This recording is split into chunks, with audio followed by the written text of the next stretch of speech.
meka katika kuingia vitani.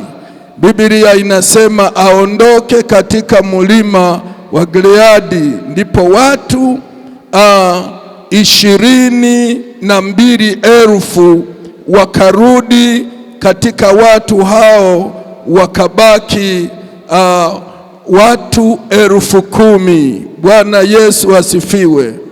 Mara nyingi tukivaa neno Yesu asifiwe, tunasema wote ni maaskari, tunasema wote tumeitwa, wote tunafaa kwenda vitani. Bwana Yesu asifiwe sana. Lakini Mungu yeye hafichwi. Mungu anajua mtu. Hata wakati mtu anamwendea, Mungu anafahamu kabisa kwenye kirindi cha ndani ya kwamba namna anavyoshika maelekezo ni hivi, namna sivyoshika maelekezo ni hivi. Ndio sababu Mungu alipoona wale watu akamwambia Gideoni, hawa wote hawa hawafai kama maaskari katika vita. Naona ni wengi lakini hawako pamoja na wewe. Kwa hiyo toa tangazo, wale wanaoogopa kwenda vitani, wale wanaotetemeka wote, waambie warudi kambini. Ni hatari na nusu. Bwana asifiwe sana. Nasema Yesu asifiwe sana. Biblia inasema 22,000 wote wakarudi kambini. Maana yake walimwambia Gideon, wewe nenda na hao, lakini sisi tunarudi kambini. Sasa wale ambao walionekana wako na Gideon, bado Mungu akaona hawa nao bado wamo ambao hawafai. Maana yake si waaminifu, maana yake si wakamilifu, maana yake hawashiki maelekezo. Maana hawa hatukiwapa maelekezo wakati wa vita, watakuangusha, watakuangusha kwa sababu hawana uadilifu.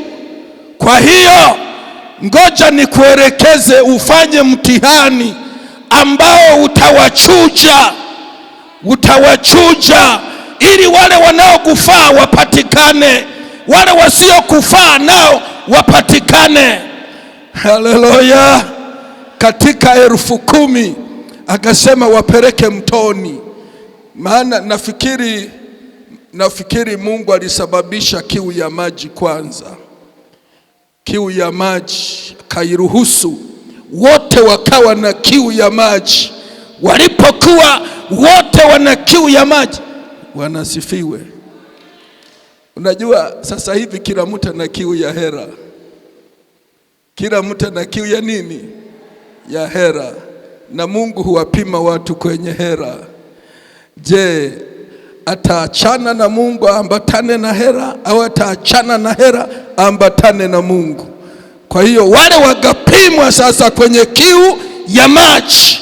Akawaambia, nendeni mtoni mukanywe maji, kila mmoja mapigo ya moyo yanakwenda hivi, yanakwenda hivi. Lakini hao ni 10,000 waliokuwa wametengwa kwa ajili ya vita. Bwana Yesu asifiwe.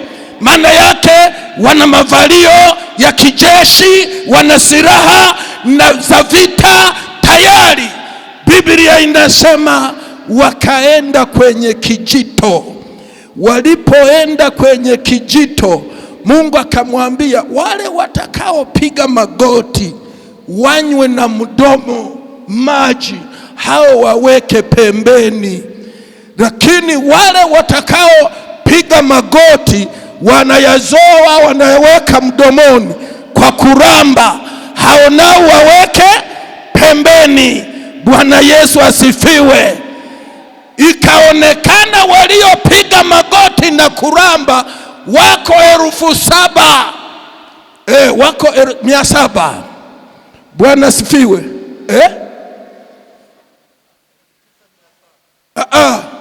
Hiyo tumeshatoka kule 700. 300 waliramba. Bwana Yesu asifiwe. Kwa hiyo Mungu akamwambia hawa 700 warudi. Hawa hawakufai kwenda pamoja na wewe, lakini watakao kufaa ni hawa 300 katika vita. Bwana Yesu asifiwe. 9,700 wote wakarudi kambini, maana hawafai kwenda vitani kwa sababu ya mashaka walionayo, kwa sababu ya kutokuwa na umakini, kwa sababu ya kutokuwa na uaminifu, kwa sababu ya kutokuwa na msimamo. Maana askari mwema wa Kristo lazima awe na msimamo, lazima aamini aliyojifunza kuyaishi, maana yale uliyojifunza kuyaishi ndiyo yatakayokusaidia katika kupambana na vita. Bwana Yesu asifiwe. Kusiwepo sababu kwamba mimi sikushika kwa sababu hii, sikushika mafundisho kwa sababu hii. Mtu anayetoa sababu ya kutokushika mafundisho hafai kuwa askari mwema. Lakini askari mwema anayashika mafundisho kufa na kupona. Maana askari anahatarisha uhai wake, anahatarisha maisha yake. Ndiyo maisha ya askari. Sijui kama naeleweka. Wangapi wanaelewa nachokisema? Wangapi wanaelewa nachokisema? Watoto huko sijui kama mnaelewa. Bwana Yesu asifiwe. Hii ni muhimu sana katika maisha ya kiroho na katika safari, na ndio inaleta shida kwenye kanisa la mahali pamoja.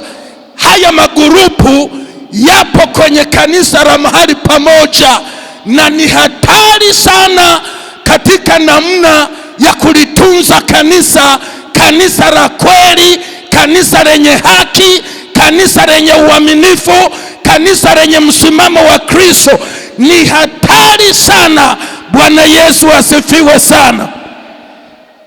Tunapaswa kujifunza na kutengeneza umakini ili tusiwe miongoni mwa hao waliorudishwa nyumbani. Bwana Yesu asifiwe. Nikaandika jeshi la Gideoni walikuwa watu 32,000 pamoja naye, lakini Mungu alijua kuwa hawakujitolea kwa moyo wote. Maana yake hawa 32,000 walikuwa hawajajiachilia kwa Mungu kwa moyo wote, kwa sababu wengine walikuwa waoga. Hii ndio sababu aliwaambia warudi nyumbani, wakabaki 10,000. Bwana Yesu asifiwe. Hawa wakapelekwa mtoni. Walipopelekwa mtoni, wakapewa jaribio na Mungu ili wapatikane walio sahihi. Wakapatikana 300 tu walioshinda jaribio. Bwana Yesu asifiwe. Safari tulio nayo katika Kristo Yesu ni safari ambayo tunahitaji kuona ushindi maishani mwetu. Tunahitaji kuona mkono wa Mungu maishani mwetu. Lakini hakuna mwanafunzi wa Kristo aliyefanikiwa katika Kristo bila kujaribiwa. Hayupo. Na mtu unaweza ukajaribiwa katika eneo lako linalokuhusu, kana kwamba utapenda eneo lako linalokuhusu au utampenda muumba wako. Mengine tutapimwa kila moja kwa namna hiyo. Bwana Yesu asifiwe. Unajua kila mtu ana eneo linalomhusu. Kila mmoja wetu ana eneo linalomhusu. Sasa sijui wewe eneo linalokuhusu ni eneo gani?